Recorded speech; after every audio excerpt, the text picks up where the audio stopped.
সবাইকে নমস্কার।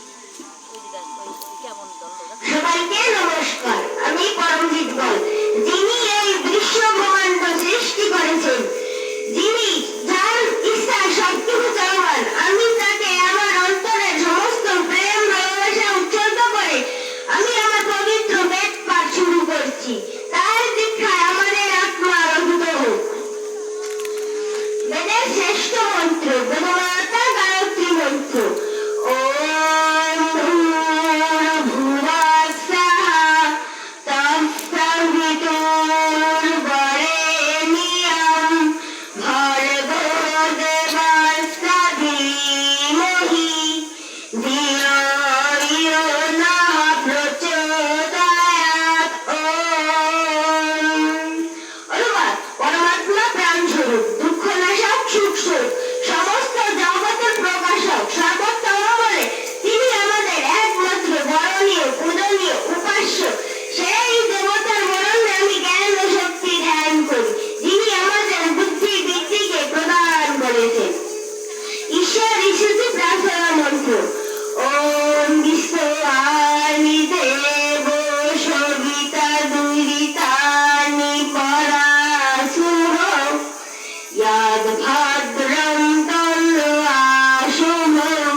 অন্তঃকরণ দ্বারা উপাসনা করে।